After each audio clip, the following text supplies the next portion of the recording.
Exciting time. We just had our banquet over the weekend. I think it's always kind of the first sign that the season is like really, really here. And we put in a lot of effort and time to get that event off to a great start and just to have a great time. We had Lauren Bay here. It's always great to celebrate our former players here or people that have made a huge impact on our program. And so it was great to have Lauren and her family back here, see our girls all dressed up, and just celebrate them. So it was a great night, great event.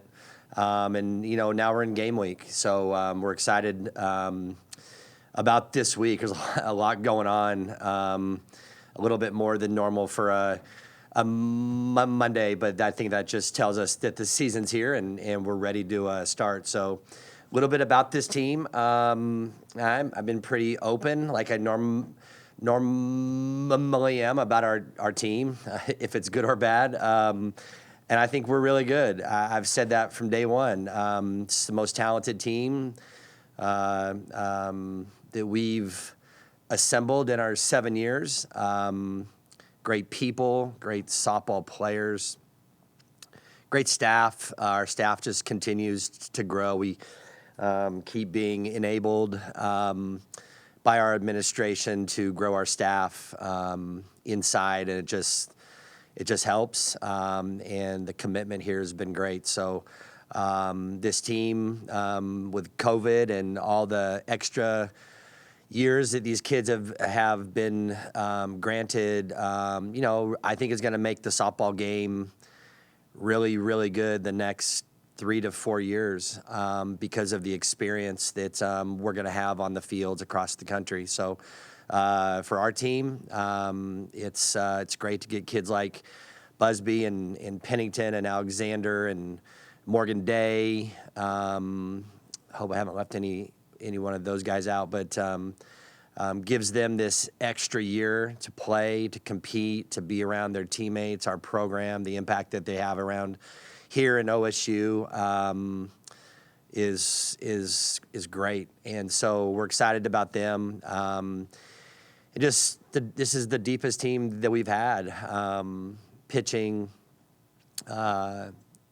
lineup, defense, bench. I can't recall a time when we've had this, and I've been in a lot of good programs, and I don't know that I've ever been in a program. I've been in a place, obviously, all you guys know that we won 2 titles, and we didn't have a roster like this. So I think now it's in these kids' hands to make sure that it's the best team, not just the most talented group. So we need to become the best team. We're well on our way on that. I don't want to make it sound like we're not in a great spot. We're in a great spot, but we've got to continue that. We haven't put up a lineup yet. And when you put up a lineup and you get pinch hit for, or you get taken out of a game, that seems to kind of change things on any team in any sport. So we'll find out how strong, how together, how committed we all are when all that stuff happens for the first time. So which will be Thursday night. So, but just up and down this roster experience.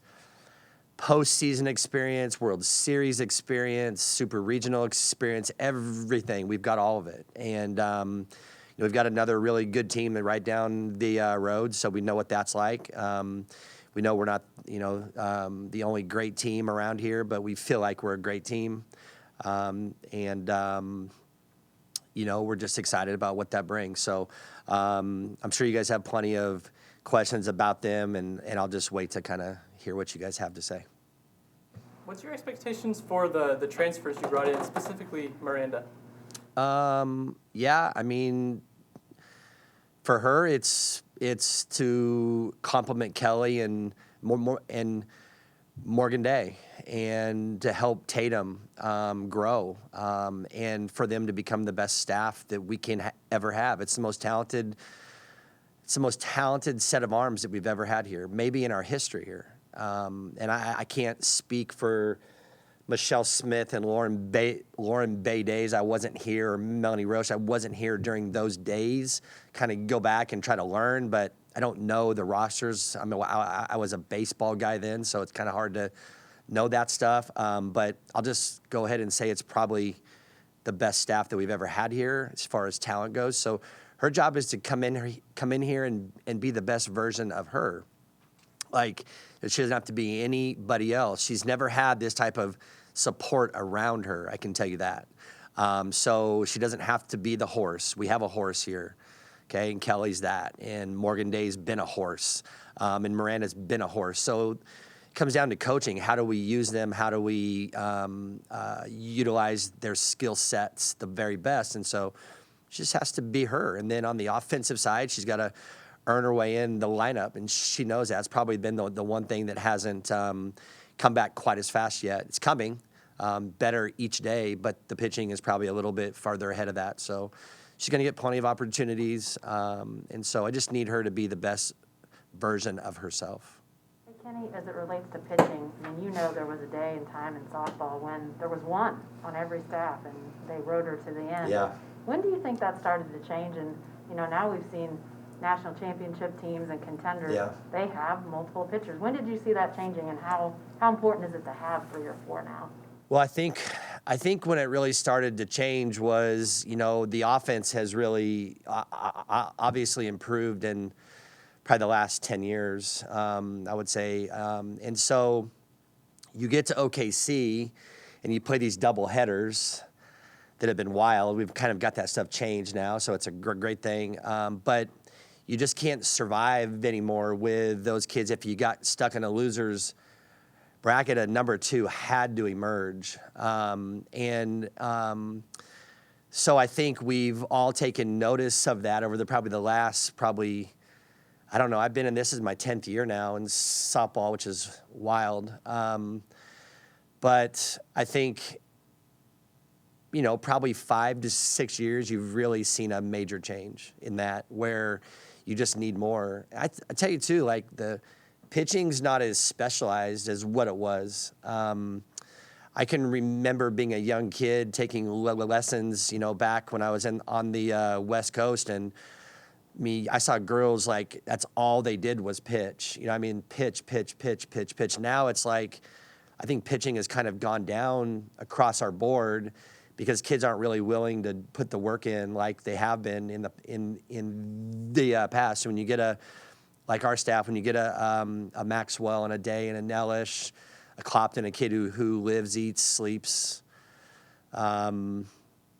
pitching, you know, you have to be in love with pitching, and you have to be in love with this work that, like, nobody sees. And unfortunately, our society's changed, where we have to show everybody what we're doing in order to be out there and to get social media followers and everything that seems to be important to us or to these kids. And so I think it's just changed. And so you've seen that there hasn't been just crazy dominant arms. And I think it really comes down to working. You know, there are still some great ones out there. We've got them here. But they're just not as abundant. And so there's better coaching. There's more resources that have gone into offense. All the stuff that we're doing here, it's wild. The money that we spend, we're getting into this all into the data now, analytical side, which we've never done. You know, schools like OU have. I think you can see why they're progressing. They're progressing our game. And we need it. It's great, but I think we've just gotten better. The ball is hotter. The bat is better. That doesn't necessarily help an arm. You know, that helps a hitter. You know what I mean? And so it's just, I think everything is. We know from a marketing standpoint, nobody wants to watch a 1-0 game. So we've found ways to make it better, but we need to make sure that we continue the pitching, because nobody wants to see a 12-10 game too. How do you feel about all the analytics and data with pitching? Is that something you want to get into in the future, or do you like to keep it kind of not as focused on that? Well, I mean, it's a double-edged sword. I didn't want it, and now I'm in the middle of all of it.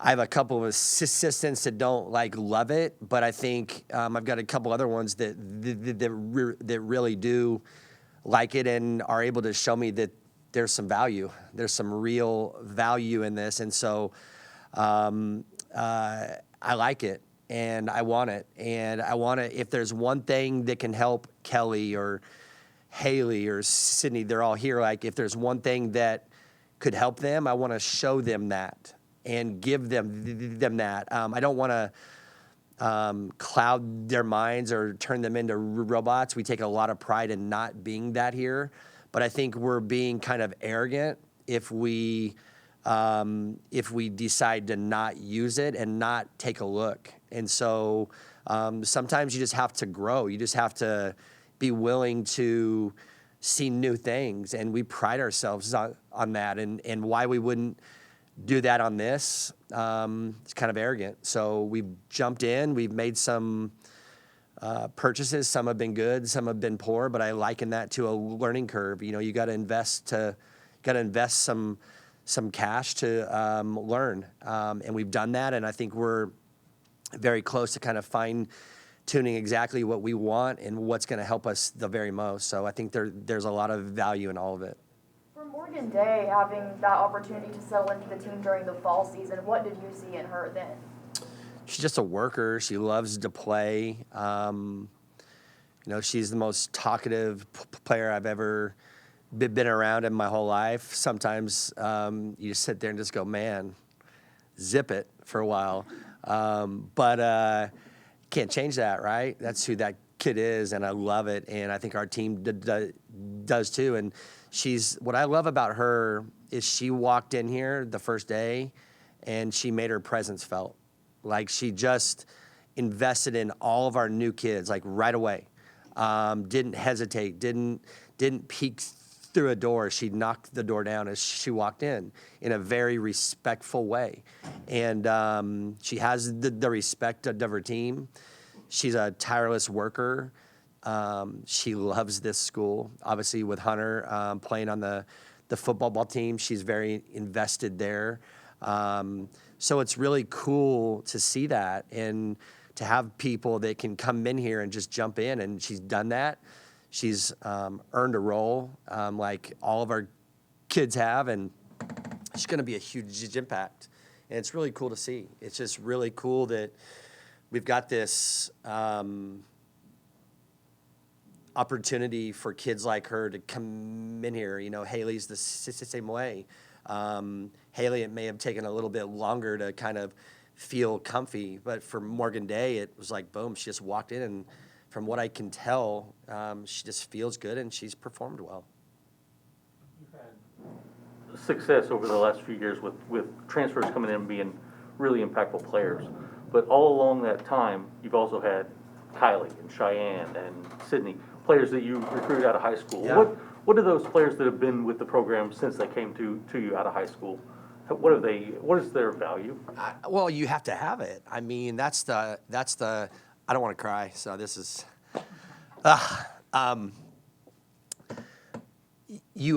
We can't survive on the portal. I mean, the portal for us has become a tool. Whether we've been good at it or not, that's for all of you guys to talk through. But we're going to continue to use it because it's an important tool. It's there. The rules state that we can use it. So I'm going to use it until we don't need it or whatever it is. But you have to have these kids like Penningtons and Naomi's and Factors and Alexanders. You have to have them. I mean, these are kids that in the Oklahoma kids, I mean, this is where they've thought about their whole life. As young kids, it was either OSU or OU, right? That's the first two that those kids think about first. For Pennington, she'll go down as one of the greatest players ever here, and it has nothing to do with the numbers. It has everything to do with taking a chance, sticking it out, totally dusting off the tradition that was had just gotten old and tired and not spoken about. And we had a run there where there were about 10 years after Sandy left where there was maybe one good year. And it's sad. It's sad for our school that we didn't invest and recognize that. We just lessons learned. It's sad for all those kids who were here that didn't get to experience what these kids are experiencing now. It's life. It's the ebbs and flows of how programs go. But like I told Sid, I said, if you'll just give us this chance, we'll make it good. I can't like spell it out. I can't like tell you exactly how it'll work, but I know that when we write the story, it'll be really good and it'll be successful. And I need you to take a little bit of risk. Like Coach Holder says, you got to put some skin in, and I'll put some skin in, and you'll put some in here, and if we all are willing to do that, things will happen well. And we never really talked about where and how and what. We just said, hey, let's just don't worry about that. Let's just do everything right. Let's do everything to the best of our abilities each day. Let's kind of define what the standards are, and let's never be below that. And here it is. And we're not where we want to be. As far as being in that last game, winning that last game. But I'll tell you, there's a lot of things that we do every day here that we're right where we want to be and where we want to stay. And I think that's probably the most important thing when you start talking about those type of kids, that they stuck around for the right reasons. And I think you can ask them, but I think they probably had 4 or 5 of the best years of their entire life. And that's really, in the end, that's what my job is. Kenny, you referenced at the top how good you feel like this team is, but you also referenced the fact that this state has 2 of the probably best 3, 5 college softball teams in America right now. Obviously, you all, like you said, you had to resurrect where the program was to get to this point. But how much do you feel like having the Women's College World Series down the road? I mean, some of the things that are happening around you has helped. I mean, it had to happen, obviously, I know, within the walls. But how has all that played together in your mind to get you guys into this position right now? Well, I mean, I think it's a big part of the puzzle. When you put all these pieces together, I would much rather have OKC right here than being on the West Coast. It's a constant reminder when we drive down I-35 to go play, the Texas schools or whatever it is that we're going to. We pass right by it. We've had a couple years where we've just driven our bus in there and circled the park and just gone out and not even said anything, just kind of, hey, here it is. So I think that's a huge deal. I think it's our responsibility as well to grow it. And we need to get better over there. We need to continue to make it the best thing. We're starting to make some really good rule changes. We're starting to invest more. We need to be a part of making it the best event that softball ever sees. And I'm committed, if they want us to be more involved, we want to be more involved. I think we should be. I think both of our schools should host that thing in a way that nobody can touch it. And so it's a huge deal, and I love it. I love that we get to play the Big 12 tournament there. We wouldn't change that. When we were bringing the tournament back, we had one Texas school, I won't say which one, that wanted to move it to Texas. And we all kind of raised our eyes like, why would we move this anywhere but OKC? Yes, is there an advantage to OU or OSU? Yes, probably so if you get to that final game. But why wouldn't you want to, if your end-game goal is to be in OKC and win that last game, why wouldn't you want to put your kids in that stadium as much as you could? So I think it's huge. I think it's great. And I think what it really does is it really exposes the truth that Oklahoma is one of the top states for softball as well. There's a lot of talent that comes out of here. We're probably a top 7 or 8 state for sure when you look at talent, and the way it's coming out of here and the way it's across the country. And D1, 2, 3, NAI, I mean, there's some really good softball played here and a lot of good high school kids that come out of here. So I think that says a lot about what we have, what we do. Are we perfect? No. Do we need to get better? Yes. Do I think we need to play spring softball? Yes. Do I think we need the slow pitch game? Probably not, but it's okay. You know what I mean? It is what it is. I know there's probably people that will cringe when they hear that, but like I don't know that it's helping those kids in this game. You know, I'd like to see them play other sports. Would be really nice too. You know, they don't get a break here. This travel ball stuff's nonsense. The way we do so much of it, they don't ever get a break. There's a lot of great things, and having this thing in OKC is huge.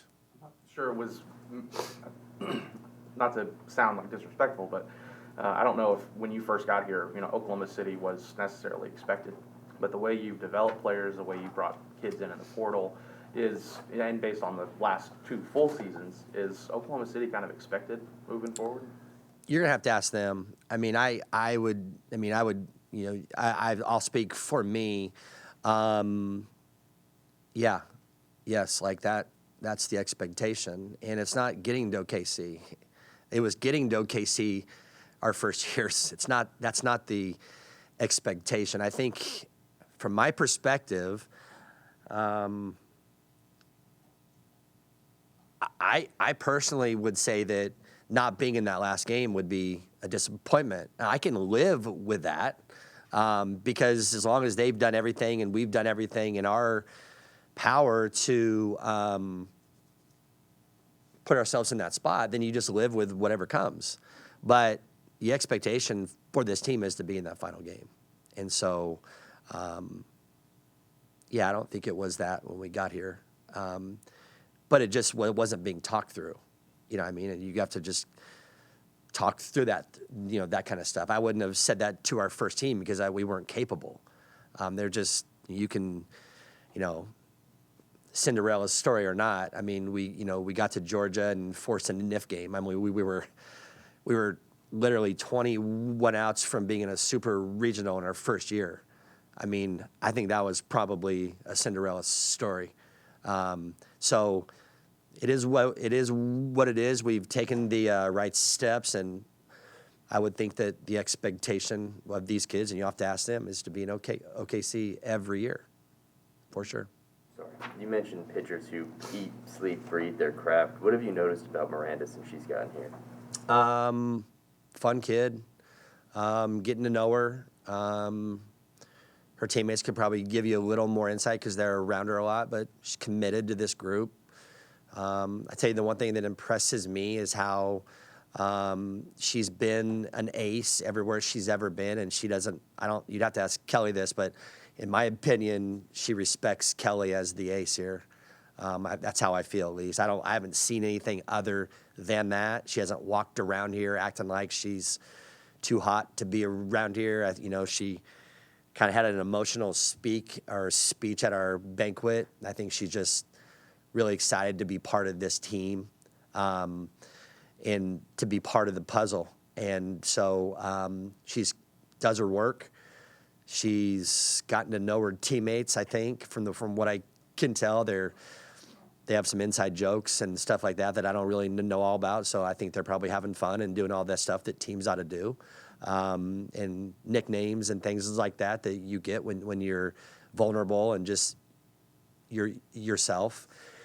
So she's doing everything that I would expect her to do. And again, her message from me from day one is, you don't have to be anybody but you. Don't try to show us your superpowers. Like, just be the best version of you. And she's done that. She can probably speak to this best herself, but from when you were bringing her here and recruiting her to get to day one, what do you think brought her back for another season of softball? Well, I think I mean, when you go around the country, and you can chalk this up to any sport. And I was talking about this with my family after the banquet on Saturday night. I can't recall a lot of college athletes walking away at the very, very top of their game. And you'd have to, a lot of you guys write about teams and sports, so you guys would know more. But I just can't come up with a lot of names that just walk away when you're a top 5 player in the country. Just doesn't happen very often. So I look at that and go, okay, there's more to the story. Okay, so if you're willing to dive in and kind of get to know people and kind of find out what those things are and why, you start to peel some layers back and you start to maybe be able to help or figure out what that is. So for her, you know, it's just missing this, you know, like she said, being an adult wasn't all it was cracked up to be, having a job, and it just wasn't giving her the fulfillment that she had hoped or that she was escaping to. Maybe that's what it was. She was escaping to something that she really wasn't ready for, and really when she got into it didn't want to go there, but she was there. And so you start to go, you know, I heard her say in her speech, I didn't know if anybody would want me. I mean, okay, well, I mean, I think everybody did, okay? And so you just kind of start to go through all that. So, you know, as a young adult, you know, it's scary. And so it's like, well, could I get back in? Could I just be a part of this one more time? And maybe that would kind of close that door. And so I commend her for doing that. And, you know, we've worked hard with transfers. I knew when we talked the first time, she told me, hey, I've got other trips, but unless something goes bad there, like, this is where I want to be. And I said, take other trips. Like, do them. I don't care, because I know if you'll come here, you'll love it. And I knew when she left here that she was coming here. And it was pretty cool. And so I just think for her, you know, she just had to go through tough times and go through life and go, man, I don't want to give up on this yet. And I hope that this is just the beginning for her to keep playing and playing for a different purpose. I think for all of these kids, you play this game for so long, whether you play softball or baseball or whatever. If you don't learn that this game doesn't define you, like, then you're in a bad place. But if you just learn that, like, you're defined by other things, not by your sport, and if you really can get through all that, you start to enjoy it more, I think. And you start to go, man, I've got a bigger purpose here. Like, I got kids that are looking up to me. I've got another year to create memories and moments that we have donors here that would pay millions to go through across the country. And you can't buy it. Like, you just can't. You can't buy this. Like, it's just organic, and it's earned. It's not a right. You know, it's a privilege. And so I think when you miss that, somebody like herself that missed that to her core, find the right place. You're a little more seasoned. You know what you're looking for, and you find it, and you go, and you just jump in and go, and she's done that. It's not a new stadium, but how beneficial will the stadium improvements be for you guys moving forward? Yeah, I mean, we won't have any more rainouts. Be able to practice every day on our field. You know, the fence won't fall over anymore. We won't have wall pads that fall off our field while we're playing the number one team in the country and beating them. And you know, wall pads are falling off, and we're having to stop a game. So that's all stuff that was crazy. The fence is going to look awesome. The field, you know, will be, you know, it's going to be turf, so it'll be a new learning curve there with, you know, a dirt infield. So our dirt will give our ground crew, who's the best in the country, to take care of a field, you know, and be able to, it's, you know, it's built right. But in all essence, it's just helping us get through, because it's not enough. You know what I mean? It's really not enough. And we need to keep jumping in. We need a new stadium. That's coming. Everybody here knows that. So I'm not trying to beat a dead horse.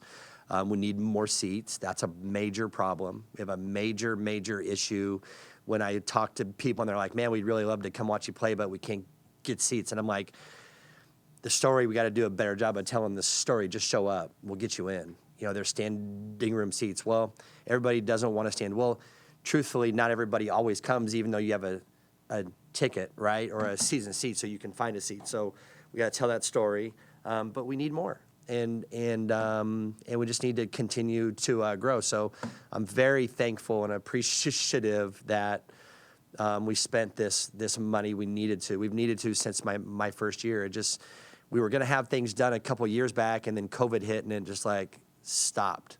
That was a frustrating thing for more reasons than one, right? But we're doing it. It's almost done. It's going to be awesome. It's going to look great. It's going to look great on TV. The way we've branded this thing, I think it'll be the best branded facility that we have here. To be very honest, when you see it, you're going to be like, whoa, it's going to look nice. But I am not committed to that being the end. I can tell you that now. I'm committed for us to find the right donor or donors to jump in here to help make these girls experience the very best, like the O'Braits have over there at the baseball field, and that's the standard. And so there's no reason that our kids shouldn't have the exact same thing, and that's not a knock on anyone. That's just, you know, hey, it takes time here. It takes time at any school, and we know that, and we know where we are in line, and we know we're close. So I'm excited. I hope it gives people some vision, some happiness, some want to jump in and really be involved with this team. With the administration flipping over, have the new stadium talks, have they had to reset, or is it kind of just a continuation with Weiberg and Trump? Yeah, it's just kept going. It's probably more out there, I would say now, you know, and that's just kind of because of time. You know, it's gaining more traction. You know, I think we've engaged a big firm to kind of do a master plan. I don't know how much of that's out there, so I probably ought to stop. But that's going on, right? So I got to think that softball is right up there at the top of that. I mean, I know that I'm very aware that football needs improvement. We got to have it. I mean, I'm very aware that they have to be good for us to be good. It's huge. I mean, we need that. We need them to do what they just did over and over again. It's a huge deal.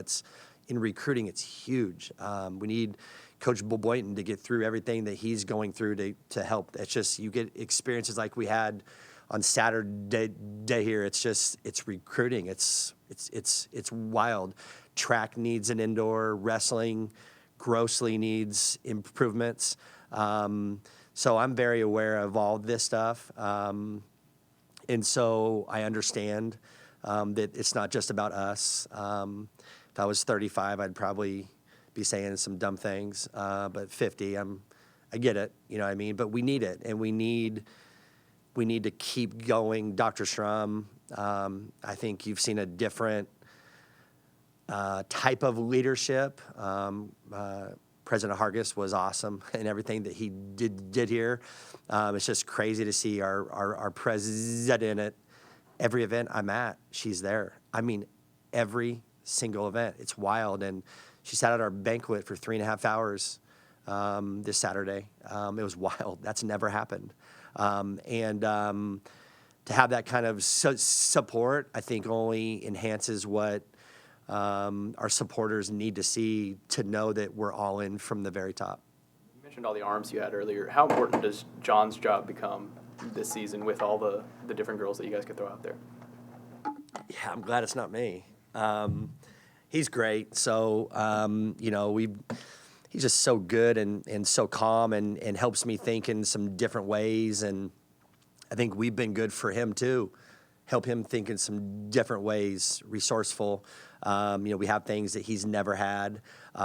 So we're getting him to use some of that stuff. And but his brain is really good. He can recall things that it's just wild. So he's got some really good experience on his hands, on his side. You know, he can look down there and feel pretty good about who's there. We've talked about all kinds of scenarios and possibilities and things that how do we utilize this staff the very best. So done some great stuff. I'm excited about. I'm sure he's excited about his options. Have we seen Brianna Evans progress since fall ball? Yeah. She's a stud. I mean, she unseated Carly, pretty early, not out of the lineup, but just to our outfield.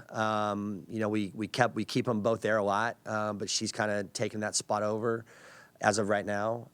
But she's just a special kid, talented, great off our field, great in the clubhouse. She's just an amazing talent that has learned at an early age that softball does not define her. And I think it's what really helps her perform and progress as she goes. So talented kid. Kenny, you don't have to fill out a lineup card until Thursday, I know, but do you have a defensive alignment in mind, what you're going to put out on the field? Yeah, I think, we're going to roll out that first night as long as everything, everybody's healthy. You would see Kelly, Julia behind home plate, Pennington at third, Naomi at short, Evans at second, Morgan Wynn at first, Busby in right, Cheyenne in center field, and Petty in left. And then Chelsea would be the DP as of right now. Chelsea and Haley are kind of going to flip some time to see who kind of progresses the very best in right field. Richburg's a really good replacement defensively at first or outfield. We kind of shoved her back out there just in case we needed that. She seems to do some things well there. You've got Tuck fighting to get at bats and catch. She'll catch a lot, especially in these first 20 games. Julia, I would say that Julia and Factor have probably been the top two hitters since we've been back. So it's been kind of a wild thing. I mean, we've been really good with our bats, but those and just numbers wise and things that they've done have been really good. Haley's been good, Sydney's been good, Bree's been good, Petty's been okay, but had a great fall. She's just a slow starter. Chelsea's been kind of awful, but she's usually awful this time of year, to be very honest. And I've learned to not panic on that. She puts so much pressure on herself I think she's been the underdog for so long. She just puts so much ridiculous pressure on herself to start so good. And so I just kind of not even talking about it, but she'll be right there. So Richburg needs those at-bats too. Carwile's been really, really good. So we've got about 14 kids that I've got to do a good job. I've already talked to some of these kids in this room about, hey, we're going to pinch hit some. If you're not going well, we may just go ahead and just hit, because I got kids that have earned at-bats and need to hit. So don't be upset. You lost your job, but we're going to get some people at-bats. And we haven't always done the best job of that in the past, but we haven't had this type of depth. Coach, what's the story been about getting Julia back to Stillwater? What was that like? I mean, I think I knew last year in OKC that things weren't just peachy. And I didn't have those discussions with her, but I saw it. My wife was one of them that saw it too. And maybe your glass is half full. You're looking at things, and she's up there in the stands, and she's wearing our stuff to support her dad and a lot of these kids, because she's close to a lot of them. And I saw it. I saw a joy that I don't think that she was having at her previous school. It became very difficult, probably, a couple weeks into the real talks, because I'm dealing with one of my friends. You know what I mean? We never talked, never called him. I didn't think it was my spot. It was unique. He didn't call me, so we just kind of let it go. You know what I mean? And then you've got Jeff. You know what I mean? And so, Jeff came to me and said, "Hey, here we go." And I'm like, "Oh crap, we got a problem. It's a good problem." You know what I mean? And so she's really happy. I can tell you that. And in the end, I think any coach, if you're in this for the right reasons, all you want is for your kids that you coach to be happy. And if they're not happy at your place, you got to get them out. You got to find out where they can be happy, because they'll never perform the way they should unless they're happy. I can just tell you that, especially with a female athlete, that's a big deal. Guys, I don't know, but I think that's even changing with guys too. I really do. I think we have always had that stereotype of guys are tougher, and that it's not true. These are the most powerful people on the planet for sure. And I think for her, she just had a hard first year. And I'm not going to tell you that she wasn't part of that hard. You know what I mean? There's a two-way deal. I mean, kids have to go through things, make some mistakes, learn. She's not void of that. You know what I mean? And I'm not void of talking about that. She caused some of her own problems, but there's a reason why. I mean, we all act out for different reasons, and for her, there was, I'm sure, some happiness stuff that didn't work out. I've talked to her a lot about stuff, but I didn't need to go into all the history.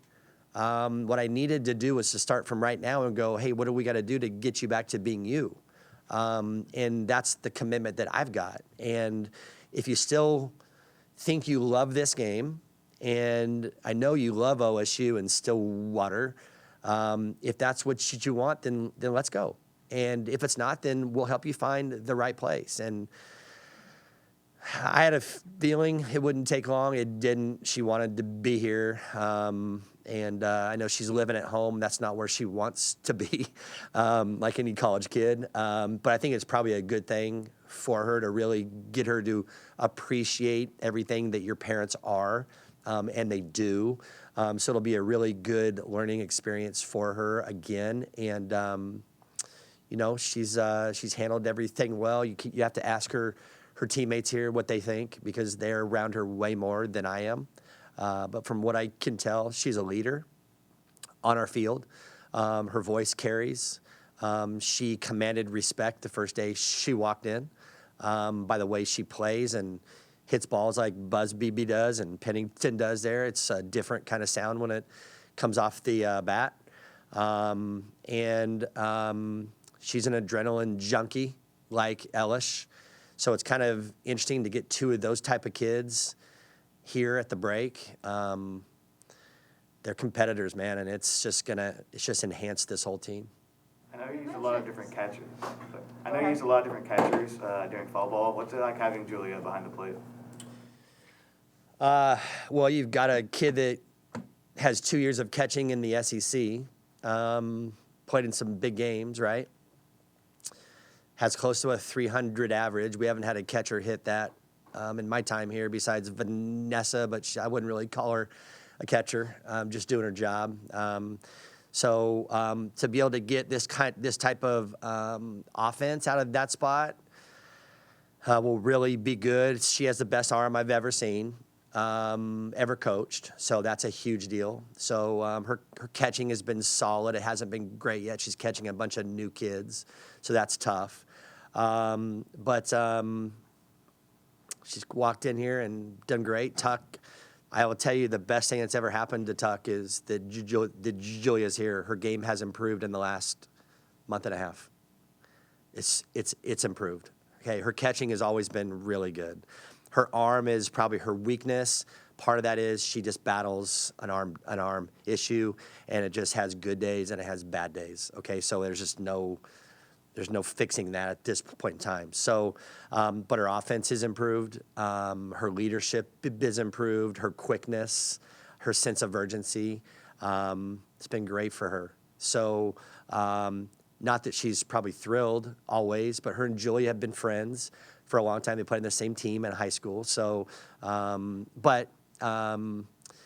it's been great for her as well. So just having that depth, I mean, losing Audrey was a big blow to us, because I would tell you that when she went down, she had probably, at that point, was probably our number one catcher, had beat out Tuck.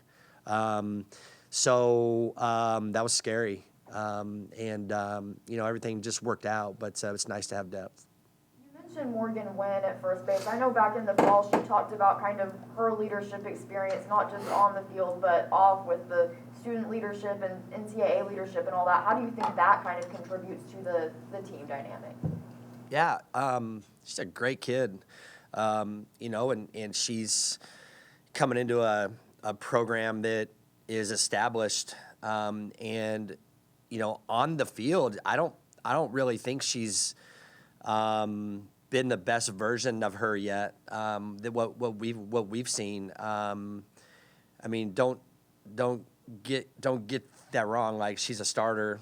She's won that job. But like, it just shows you, like, no matter who you are, no matter how good you were at your previous school, when you come into a program the way these kids have elevated this program, the status across the country, perception, these kids try really hard, and trying hard is a bad deal. When you try too hard, like I always tell them, I told them since my first year, we can get monkeys at the zoo to try. Like, we can teach them to try. But like, just relaxing and playing and being you is hard, especially when you're in a new environment. You know what I mean? It's just really hard. And she's just now, since we've been back, has kind of been normal. It's been great. And she's been playing well and performing well. The off the field stuff is incredible. It takes a lot of time. And I constantly ask her about, make sure that you're not getting overwhelmed, and if you need help, ask. But she seems to handle it well. She's doing good in school. It's a real interesting thing for our team, because we have more kids that are showing up to SAC and doing things. I've even been to a SAC meeting that I've never gone to in my 7 years here. I showed up at my first one because she asked me, and I was like, yeah, I'll go. And then I show up and Coach Boynton's there, and I was like, whoa, I was shocked. I was like, I need to come to this. She's just been a huge asset. I'm glad we get her for 2 years. I think that we can really help her. She needs work on things as well. All these girls do. We bring these girls in here as young ladies and girls, and our goal is to get them out of here as these powerful women that can do anything that they want to do. Never told no. You don't accept no. Like, if you want this, go get it. And so she's learning that way with us, and I'm excited about it. And she's a cool kid. Really like her a lot. She's a kid that when she walks in and she's smiling, she's loud. We have two of the loudest kids on our team are brand new. It's Morgan Day and her. They've just walked in and been like loud from day one. Like, they walk in, it's like, whoop, Morgan's are here. Jules Callahan is another loud kid, but it's funny. Like, it's like, who can be the loudest? And their energy is infectious. Morgan's just been an awesome kid, and I'm proud of her. I'm proud of her for what she stands up for. I'm proud of her for what she's helped us to learn about different things. It's been pretty cool. It's pretty cool when you get kids like this. And the greatest thing about our program that I hope that people see is you can be you here. It needs to be respectful, but you can be you here. And we're not gonna force you into a mold. Make your own mold. Okay, just be respectful to your teammates and OSU and Stillwater and our state. And if you do all that, I'm all in. You're a turf guy, lawn guy, have some experience. I'm just wondering, does the installation of turf, does that change anything when you're actually playing the game? We chose a turf that is going to play more like grass. We went and tested the turf out. It doesn't bounce crazy. When the ball hits it, it slows down, doesn't speed up, which turf normally does. So this plays like when the ball hits it and hits a gap, it's not going to like speed up and change. It's got a pad that's underneath it. It's about 30 to 40 degrees cooler because of the way it's infilled. There's no rubber. So that'll be an interesting thing. I think it's really coming on very strong. I'm very proud of our athletic department because it did cost more.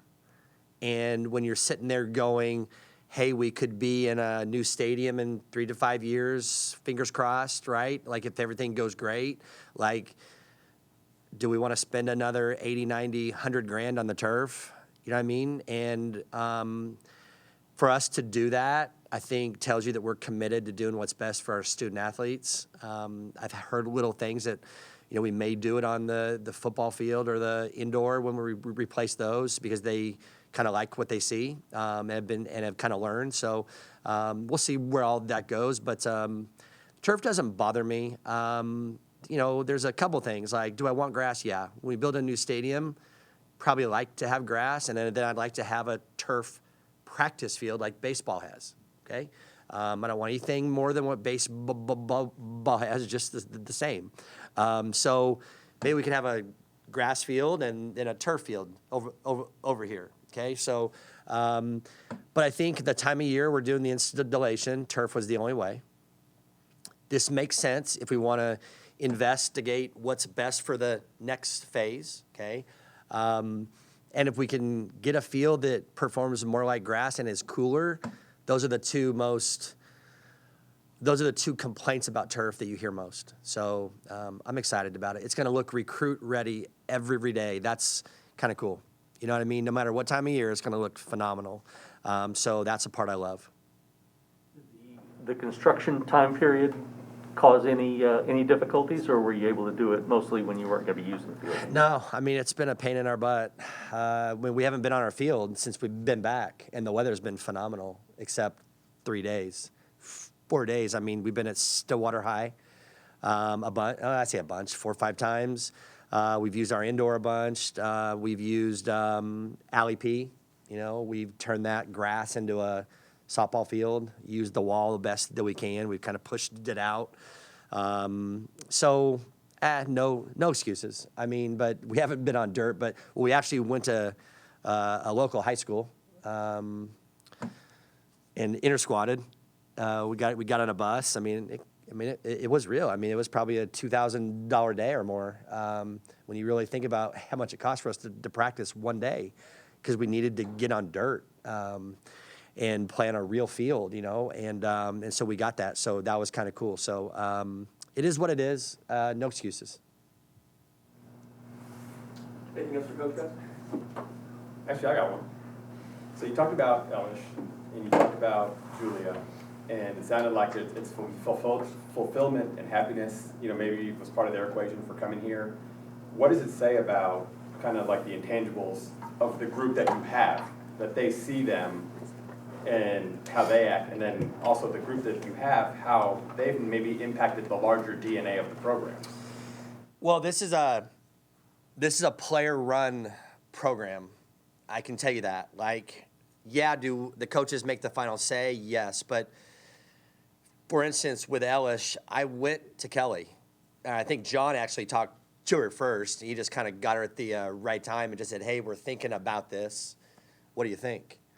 I had the same talk. Like, I just said, hey, I value what you think. I value the commitment that you've made to us. So, like, I'm curious what you think. It's going to matter when we kind of go down this path. And Kelly was very honest, you know, with John at first and just said, hey, like, look, like, I'm all about this team and winning. She goes, but I do want to have the legitimate shot to be an ace and to be an all-American, I think is what she told John. And I was like, love it. And so my talk to her, when I talked to her, was like, I think it really enhances your ability to do that because you've earned that. You've got a couple of things that you need to do to probably get that last respect. One of those is just finishing games. She knows that. That wasn't like anything she didn't know. But this kid is capable of being, Kelly's capable of being whatever she wants, and it's evident. So it's kids like that we have respect for, that we can go to them and say, what do you think? And then it's when they come in, I have the same talk with all of our team in front of them. It's like, hey, don't forget we have some new people here. Don't forget we have these freshmen here. Don't forget them. They need help. Like, they're not going to ask. They're scared. They're anxious. They're worried. They not sleeping well before 6 a.m. because they're afraid their alarm won't go off. Like, that's a real fear that everyone has, okay? And so it's just grab those kids and talk to them, make sure that they're good. And so that's the health of our program, is that we have those kids, that they do that. They care about this program. They care about the long-term sustainability of this program, repeatable success. And if they don't like things, they usually come tell me. And I don't think, you can probably talk to Haley, because she's been in a different school. I don't think she had that ability at her previous school, or felt like she could, or even an Elish or a Julia. I bet you they didn't feel that, okay? And so, sometimes I have to hear things I don't really want to hear, to be very honest, but that's the commitment I've made. You got to take the good and bad. Okay, there's a lot of good things I get to hear too, when they're thankful and they come in and say thank you for adjusting this. Okay, and so it's just part of it. So I just think we're healthy, and it tells you everything that you need to know about our program, that we can bring in a kid at the break and they can fit in and just be them. And so it makes me very happy. Everything that you just described, when you first got into coaching, is this like what you envisioned, like this is what you wanted it to be like?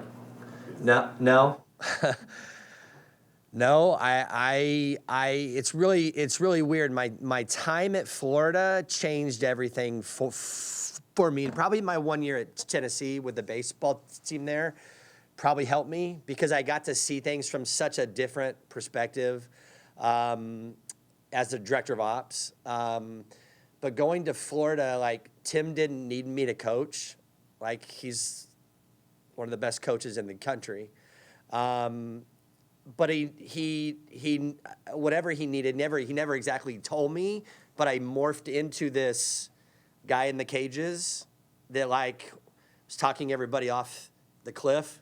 You know what I mean? And like, constantly checking on them, constantly sending texts, taking them out to ice cream, whatever it is that you need to do to just get them to calm down and chill out and understand through our perspective, through our lens, like, it's not as bad as you think. You know what I mean? It's just how you took it.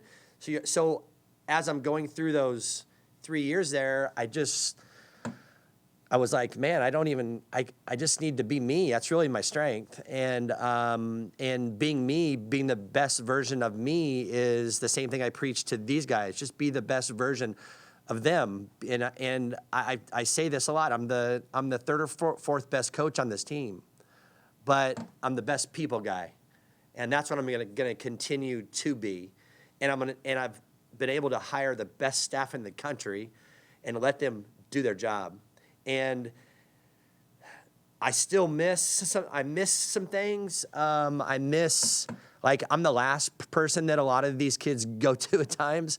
Not all of them, but like, I used to be the first one, and I miss that part of it. So that part sucks. But you just morph into what it is and not lose what you're good at, and put people around you. It's become very important to me that I'm understanding who the people are that we hire and what they do best and what they don't, and help them grow, and then use their strengths to their very best, and pick up where I have to. And I love it. I love managing. I love assembling. It's like it makes my heart beat. I just love to assemble people, and I love taking risk. I love risk. I don't know why.